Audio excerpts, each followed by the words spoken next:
So you finished your Armageddon box and you're looking to get into the edition. And here we need a smooth transition. Today we're going to talk about what to do with your Armageddon box set. Give you a list to break this down in three different general directions. Maybe you have you're a beginner into the 40K and making orcs. Maybe you're an intermediate player coming back from past editions and you already have a collection. There's enough unit diversity, yet also synergy that are core aspects of playing orcs that are good enough that you can actually mix different aspects of each list I'm going to show you as well with each other. So yeah, this should be nice and simple and easy to follow, especially playing the list and alongside the gets that you're going to be able to use in. So with that being said, let's get stuck in with the first. So the first one we're going to start with is Freebootas and more Dakka. Remember, this is based off having just one box set of the Armageddon. If you got more, then you can mix it up as well. So I intentionally picked this because we're looking at taking hold today for the most part, as I think it's the most direct way to play currently, just as a whole, for the most part, with what we're going to be doing here. And then as you can develop more, because this is about moving your collection out after you've gotten the box or getting back into it, you can start thinking about more interesting dispositions like priority assets and such. So right now, off the bat, we're going to start with the big get. So, and you can see on this list, we have 5 unit combinations, and then we have the support kind of units and such that are going to see that we're going to be helping make this list actually work. So we start off with Gaz because I feel like your collection should have them. If you're getting into the orcs anyways, you're coming back, you have a good time with Gaz. He's a good points and money cost ratio here for ones that you're going to get from 40K. Then you have the 6 mega knobs that are going alongside him. I absolutely love Gaz in Freebootas because of the fact that he's going to get a constant wall. So once I actually pull the ripcord on wall and get riled up, as you guys know about now, Gaz then can continue the momentum in this detachment because he can keep activating his wall for 1 CP. So if you really want to bulldoze through your friends, even as you're building up this list, then you have Gaz and Freebootas. You can play on smaller matches where Gaz is a bit more even bully, and he can keep activating the wall when you get your timing right. The 6 mega knobs help keep them condensed, smaller, easy to stay hidden, and then actually gives you some AP, diversity of targets if you either can do a kill saw and a power claw or a custom shooter. A lot of diversity here when you're playing with Gaz in this detachment because you also have the more Dakka assault capability here for just the volume of shots or some dev shots if you don't want to go 2 different melee weapons. So absolutely love Gaz here. And of course, the Makari aura is a good supplement because you're going to have sustain everywhere. So this helps everything else that you're going to be having because you got a lot of boys in this box, right? You got a couple 10-man units of boys. We can talk about 20-man units as well, but right now we're talking about the 210. So I got 2 additional supplement units where it's a big boss and a 10-man unit of boys, and then a banner knob and a 10-man unit of boys. So you're playing take and hold. A lot of the time, if you're depending on what the matchup is, you have to consider each deployment is going to be different and how many objectives are going to be different. As in the terrain pieces, if you break up that big square into 2 different breakpoints, if you're playing take and hold into certain matchups, that might not be the solid 1 big square piece for each mission. So we have good, nice OC bomb hearing units that can go and skirmish. But also we're going to mix them up into the different transports that we have. You're going to see going forward with these boys. But you can, of course, put them all inside of a battle wagon and have this unit that they're launching out of to flip objectives, trying to get your sticky going. Usually you're going to support the flanks. I'm really actually liking the banner knob for these objective stealing. So you can even, like I said, consider throwing this into just a 20-man brick, right? So that's the diversity there. Now, for another big, powerful unit that we're going to have here is Unit 4, which is the War Boss, a Pain Boy, and the Bionic Workshop with a 10-man unit of knobs. So knobs took a big hit, and then, in some senses, because of the points, if they're for small one, and if you're duplicating them in Bully Boys. But in this case, in this unit, you're going to have Bionic Workshop enhancement that goes on your Pain Boy specifically, where you can either roll for a random buff on that. You get +2 movement, you get +1 to your weapon skill, or you can get +1 strength at all times. So that's a great breakpoint for your knobs. They'll go from 9 to 10 at all times. If they get the strength buff, they'll become 8-inch movement, which is great because you can auto advance 6 in this detachment. And so your guys are flying out to the transport that they're going to be in, typically a truck, or in this case, also wagons on the list.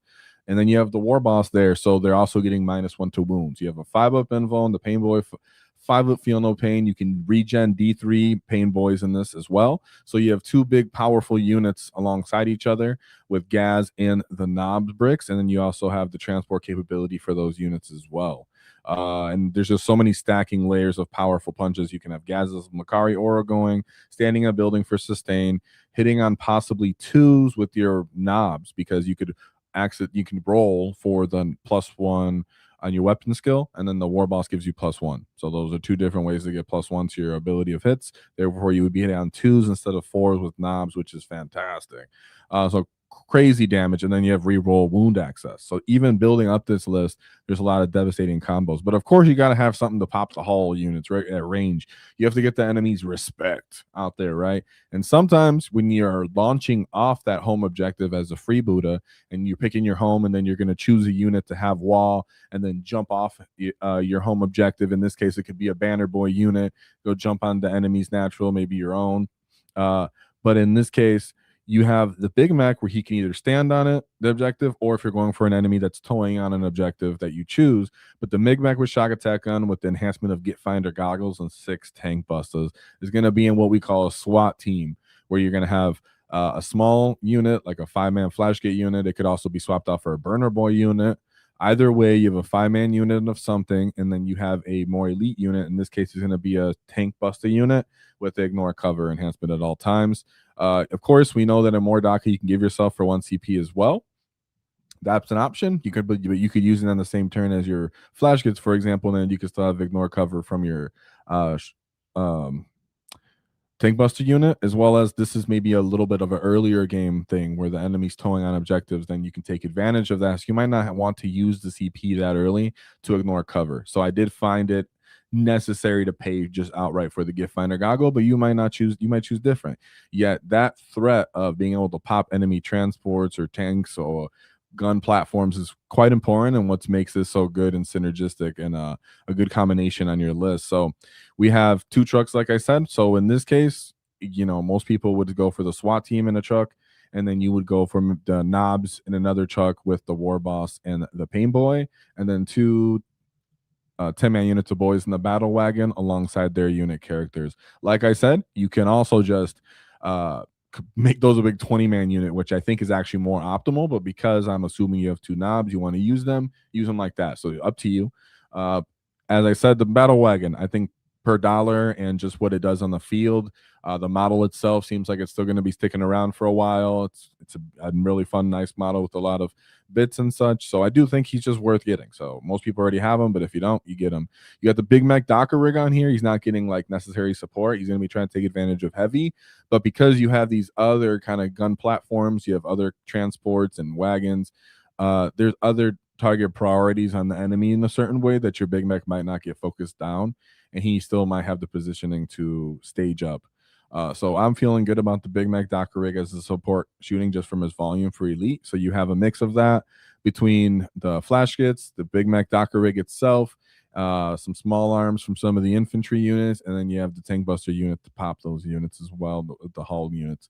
1 Gretchen unit you're going to be getting in your box, a commando unit, because infiltrators are still kind of rarely important, and I don't see that going away in the next edition, even when we get our codex. I think having infiltrators playing the game early, taking space from enemy early deep strikes, you know, some armies have these first turn rapid ingresses in as well, so you might need to just take that out of there and take up that space with those commandos. So commandos are still important. Then we go to the War Bikers. Now, this was also because of a points thing. If you want to drop an enhancement or swap a character, the unit like the Flash gets to a burner boy, maybe you don't want that truck or you don't want the battle wagon, there's ways to get 5 more points for a Storm Boy unit, which might be even more optimal. But I just like the Bikers because there's more toughness right now on the field, and they're pretty cheap for what they are. Yet there's something about a 5-man unit of Storm Boys being able to auto advance 6 to B places to score, which is great. But I'm looking to use my infiltrators for that, hopefully. If not, I also have the War Track. So, like I said, we're playing Take and Hold. That's also why I've been kind of pushing that you might want the big 10-man unit of boys in that case. And if you're playing against some armies where you're going to have to push on their objective or fight back, you're going to have to be facing a lot of other purge armies. you know, there's a case for the knobs, a smaller kind of profile unit. You can get more stuff into fights, or you can duplicate multi-fight units. Having small units of boys also means that you can get them in fights and then possibly help something like the knob unit get an overrun going, or Gaz looking for overrun. Keep in mind, what's also awesome about Freebootas is that if you're going to make them the WAAAGH at all times, then Gaz is always interested in heroic intervention, which really helps with your ability to secure your take and hold objectives. So if you are playing Freebootas and you're looking to take and hold, and you get all this stuff in, you get, you know, all the you want some Dakka because you're starting an army like that. You don't want to play one phase of 40k. I think this really is really well rounded. Excuse me. And even with the next list, you can take aspects of the next list that I'm talking about and turn them over and mix them with units that we showed on here. So like I said, we're really looking at taking hold, and there's a possibility for Purge the Foe, but that might be more of a smaller game thing. Like I said, when maybe you're coming up, you have 1,000 points, 1,200 points, 1,500 points, and Gas can be more of a bully unit. So there's really cool stuff going on like that. So this design list is well-rounded. And what else is well-rounded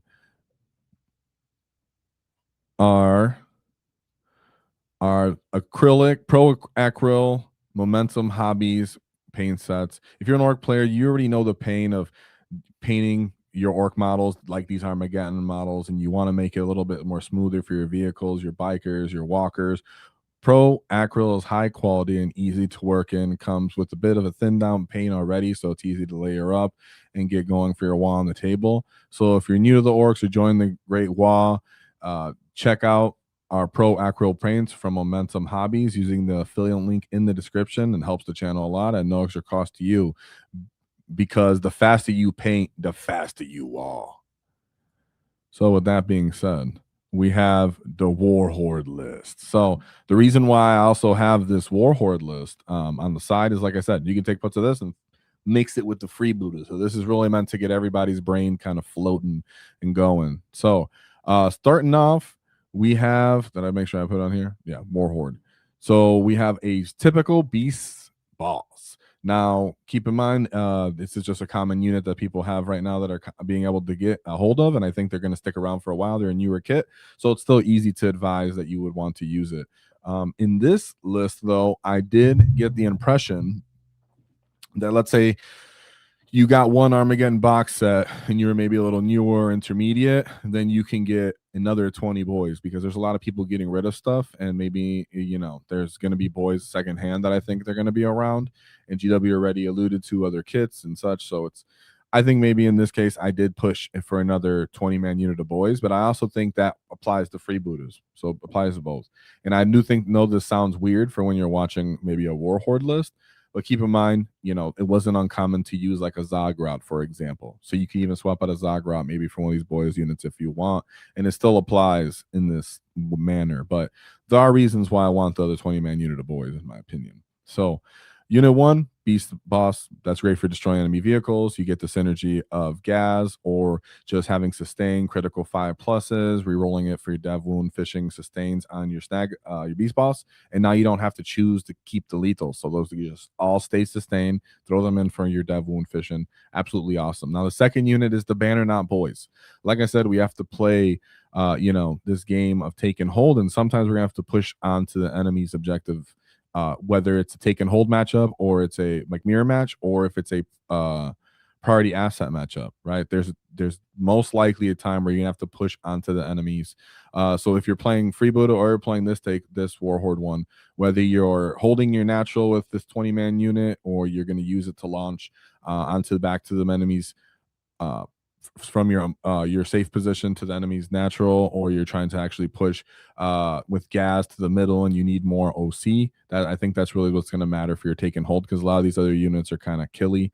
But I really am liking having multiple 20-man units of boys on the list. Like I said, though, I can be totally sold on bringing Zogrod. Now we have the third unit, which is Gazgul and the Pain Boy, with an enhancement of Follow Me Lads.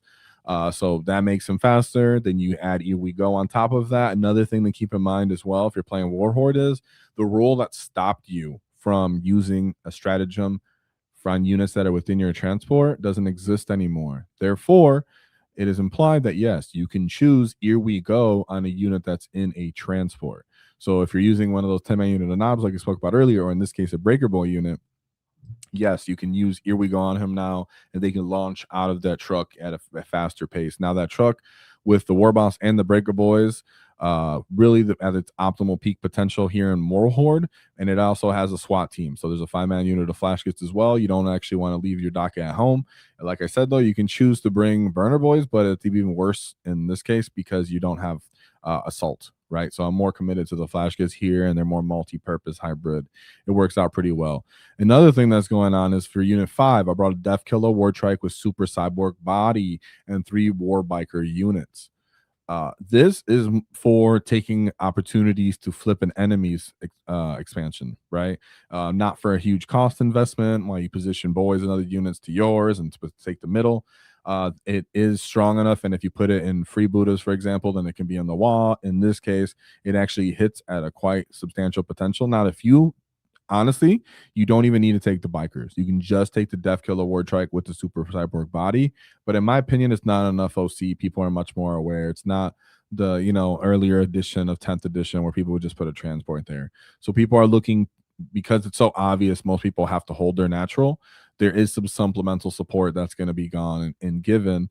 So that's where you also have like a couple more commandos that can kind of sneak on, and your bikers, for example, and fight something that's there, because bikers are actually tougher.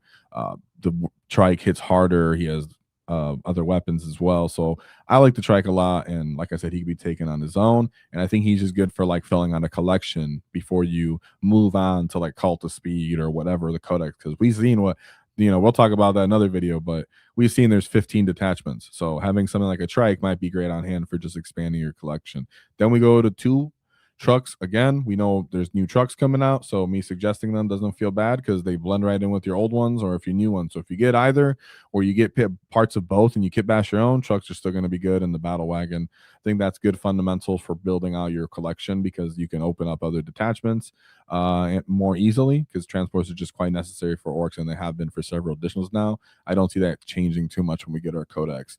We have the Big Mac Dakka rig, just solid, supplement of Dakka, and you already got it. You own it if you got the Armageddon box. I do think it works to just give some anti-screen, firepower, chaff clearing. If somebody takes shots out at you, there has to be some kind of way to punish them and not just let them, take free shots and not assume that you're not going to be able to shoot back at them in some kind of way. So if you know you're going to go somewhere with move your trikes forward and get involved in a fight, like I said, the Storm Boy unit, the Deff Killer War Tracker unit, there's a chance you want to line up your Big Mac Dakka Reg to kind of set up on that objective as well and give some fire support at range, because enemies are going to be opening up because they're not going to take hidden anymore when they take shots at you.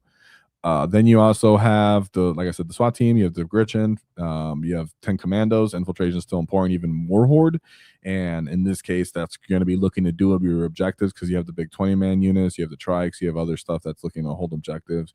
Wagons can hold, trucks can help hold objectives. Your Big Mac Dakka rig in this case can move up onto your natural and help in that way as well, and keep taking advantage of heavy, because you don't just want it standing in the open. In my case, if you're playing take and hold, because its firepower is necessarily reliable. So try to get into a position where it can possibly stand most likely on your natural and give fire support in that way. The 5 Ludas, again, in this case, I'm saying this, you can, as I mentioned before, start a list. This is, I assume people from what I've seen online as well want some kind of Dakka support. So I made sure to incorporate that, and it applies to the other list that we show with Freebootas. You can just put Ludas on your home objective. Typically 5 is fine. If you're picking a shock attack gun and you decide you want to put the investment on that as well, because you like the unit, the model, I think the model's sick. And he's a great addition with the shock attack gun. So you can take out some of the units on here and also do that. It's harder to get them on the rooftop sometimes, but hey, depending on the terrain you actually play out, wherever you're going to be playing at. But having that also plunging fire capability and being heavy, re-rolling hits on objectives, and you're already playing take and hold. I do find it important that you do punish the enemy, because yes, we do have hidden and people have access to it, but they lose it if they shoot at you. So you want to be able to shoot back.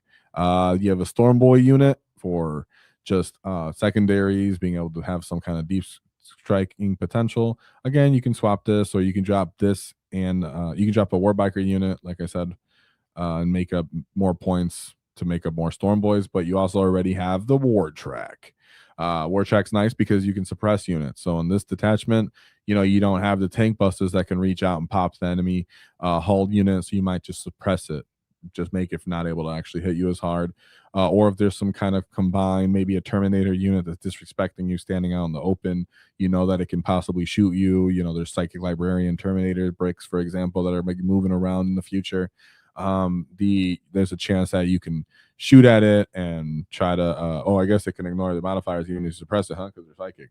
Well, it doesn't stop the Terminators though, right? They don't have psychic weapons, so you can end up kind of debuffing the Terminators or other kind of big bricky units that you know they're going to try to hit you with multi-phase potential. So you have something to help debuff on top of the banner knob, who's going to be kind of taking the brunt of this, being T6, trying to hold on to that while you fight around with your beast bosses and your breaker boys go break the hulls when you've actually got close the distance. So there's a lot of push and potential on here and good adaptation to the new edition. So then we move on to the last box set, which this one is more of a price per dollar / you really want to play pigs and you already been committed to pigs because a lot of people already had so many to hunt models and that kind of move that direction. Well, we made a list for that, or in this case we made sure that you can actually play if you bought the old combat patrol, for example. So let's say you're new, you got the Armageddon box and you're like, okay, I wanted to get in combat patrol because it's a lot of models and I want some pig collection. Well, this is a kind of hybrid list. I made sure to incorporate the combat patrol that you get when you know, if you were to buy the old one right now or you find one on discount somewhere. And then you also have the Armageddon box here, and then how you would support it with just some other units that aren't all necessarily just squig models. So these units apply to throughout the codex, and of course if we get our 15 detachments, you want to have more other units. So I've seen, and this isn't as gimmicky as you would imagine, right? I know the first thing you're looking at, there's a Gorkanaut here. I know Gorkanaut doesn't apply to Rollin Deff. I'm aware of this. It's still a transport, and throughout 10th edition, we've seen a lot of good potential and ability from Gorkanaut supplementing the hunt list because of the saturation of good toughness all over the battlefield. So the fact that you can use it as another transport and battle wagons, it made its way on the list for me. You can hold one of those 10-man units of Snagas, for example, or a unit of Gretchen to push an objective. So here we have Unit 1, which is a War Boss and a Pain Boy, just a 10-man unit. That's something that I could put inside my Gorkanaut, for example, that I was thinking. And it can play its own side of the battlefield, try to hold behind an objective, really make the enemy commit forward, possibly to endure it, and then push, and those guys can actually disembark. So in this case, they could be in other transports as well because there's multiple, because there's also a battle wagon on this list. But I have a second unit that is a big boss with another 10-man unit of boys. Like I said, in this case, right, we didn't talk about the forced disposition. I started talking about the list so quickly. You can either choose priority assets or purge the foe. I am more looking for priority assets with this list, personally, but some people want to play purge the foe with the hunts. I personally think for this disposition mix, I would more push priority assets. And in that case, you are doing objectives. Sorry, you are doing secondaries on objectives that are typically going to be in the middle of the battlefield. So I wanted it multi-purpose with these 10-man unit boys, where I can either use them for fights. If they're cheap enough, I can use them to do secondaries, or I can use them as OC kind of units as well. Sorry about that, guys. Then you have a Beast Boss with a proper Killy as a 10-man unit of Snagga Boys. There is total argument that you can make this a 20-man unit for the same reasons I mentioned throughout this entire video. So I don't have no issue with that, but because we're going off that combat patrol, we mixed it up. I might even push for that because in this detachment, you can fall back and charge. So once you get that big commitment off, and if you have everything else going on the battlefield and your Snaggas survive, there's a chance you can re-engage and your Beast Boss is doing so much damage with proper Killy, it might be worth it. So I'm really not opposed to just mixing both of these in to be one big break. But if you don't, then that means you have enough space in, for example, battle wagon where you can put a beast boss and a big boss in that battle wagon, because though I have kill rigs on this list, I don't necessarily always want to put units in the kill rigs in every matchup. I might make them play more of a monster type game where they're auto advancing 6, forward, and actually get involved in fights with auto advance and charge early, and then staging up different other units for the big push, like the wagon, the Gorkanaut, with their more prized units inside of them. So that's actually more how I'm looking at it. Then you have the Beast Boss and the Squigosaur. I put him on the side here because I think he does totally work on his own. He can also be put on the Squighog boys if you feel comfortable with how big the profile they take, and then give them enhancement for like +1 toughness, or sorry, sub -1 to hit when the toughness, wounding them if their strength of the weapon is greater than their toughness. Sorry, I should say the rule correctly. So you put that enhancement on them, but that costs more points. In this case, I moved them around because, like I said, I'm playing a more priority assets game anyways as it is. I want more stuff around. You have the Weird Boy because you're playing that same mission as I mentioned, so he's going to be looking to do more like action secondaries. If you can find some 10 points, and if you wanted to snick rot, sure, he would be better at it, but we have the Weird Boy because the box set, that's the way we could actually use him, so no issue with that. We have, like I already mentioned, the 10-man unit of Snaggas, which in this case, diverse places you could put them or play them on their own for the skirmishing. I'm totally good with that. We have the Big Mac Dakka rig for more small arms fire alongside that Gorkanaut. It really is quite devastating on that go turn when you actually have this much firepower for screen clearing, and then all your chaff 10-man, your big OC bricks are running in there, your monster bricks, some squigs. It gets quite fun.